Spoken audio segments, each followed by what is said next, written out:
Samsung Unpacked is just days away, and the company has already started to show off some of the devices that it might have normally saved for that splashy show. We already saw the Galaxy Tab S6, and now we're taking a closer look at the new Galaxy Watch Active 2, and I know what you're thinking.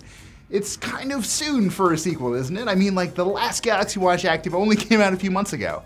That is in fact true, but I don't think it's fair to look at the Galaxy Watch Active 2 as a sequel. It's actually more meant to fill the gap between the Galaxy Watch Active and the flagship watch that Samsung still has out there, the bog standard Galaxy Watch. So let's take a closer look. If you've seen the Galaxy Watch before, you will look at these new models and not see a whole lot of difference, and that's frankly fine by me.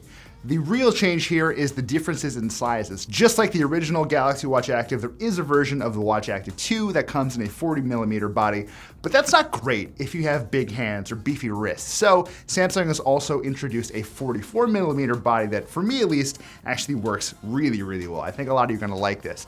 More importantly, we are seeing Samsung introducing features into the Watch Active line that just haven't been there before. Maybe the biggest is LTE. Largely, you're meant to kind of use the Galaxy Watch Active when it's connected to your smartphone, but once you've got LTE enabled, you can take it out for runs and really kind of not worry about bringing your phone with you when you don't need to. You'll still be able to get your messages and stream music, so if all you're really looking for is a device that can support you while you're out exercising, this actually might be a pretty good way to go. I will say though that some of the material differences between the standard Bluetooth and the LTE versions are really noticeable. The standard Bluetooth model has an aluminum body, which is perfectly nice, I think. The Galaxy Watch Active kind of had the same, but if you splurge on those LTE models, you are getting stainless steel too, which adds a little bit of verve, a little panache to this otherwise really clean, minimal design.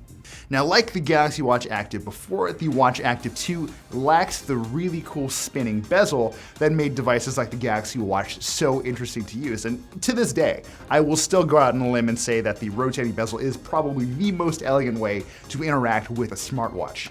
Samsung gets this, so they tried to replicate that feature in software, and it kind of works. When you sort of move your finger around the outside of the screen, you'll get some haptic feedback to make it feel like you're clicking that bezel around a Galaxy Watch.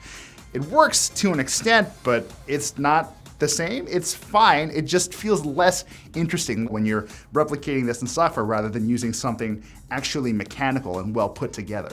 Now, we are looking at Samsung's classic Tizen smartwatch platform, and if you've used one of these things before, you basically know exactly what to expect. That said, Samsung has made a few choices in the software and the hardware that do make this a more complete fitness experience, which is great, especially if you're Samsung's target market, which I believe is literally 28-year-old millennials with big goals. I swear to God, they told us something like that. It's a little crazy. For one, the accelerometer inside the Galaxy Watch Active 2 is about twice as sensitive as the one in the original version. I know that doesn't sound like a whole lot, but Samsung says it'll help the Galaxy Watch Active 2 more accurately track your workouts. It doesn't track any more workouts automatically than it did in the original Galaxy Watch Active, but that extra sensitivity gives Samsung leeway to do more stuff with this over time. I should also point out that if you're a fan of accessorizing, you can take a picture of something with a smartphone and have an algorithm running on the Galaxy Watch 2 turn that into a custom watch face, so everything matches. Cool, I guess. And beyond all of this, Samsung's partnerships with certain app developers have culminated in fuller experiences that run directly on your wrist. Google Translate is a really good example of this. We saw a brief demo in which one person said something in Spanish to a watch, and the watch rendered something back in English. It seemed accurate enough, but these aren't exactly complex sentences, so your mileage may vary. I don't actually know that this is any better than just doing the same thing on your phone, but it's on your watch, so that's interesting, right? You can also now get fuller versions of Twitter and YouTube on your smartwatch, and if that sounds like something you would never want to do, I agree, but you can do it now. You can watch YouTube videos on your watch. Why anyone would want to do this is beyond me, but it's there for you, the consumer. They are looking out for you, and it's It's a wonderful future we're living in. I'm being a little glib because some of the stuff that Samsung did here is legitimately questionable in terms of value to actual human beings. That said, I do think Samsung has done a pretty good job, actually, of filling in the gap between the Galaxy Watch Active and the Galaxy Watch. There is a slice of people who want a slightly more premium smartwatch that actually could be well served by something like this, as long as they focus on the basics. We're talking fitness, we're talking some apps, and we're talking messaging. Not a bad way to go.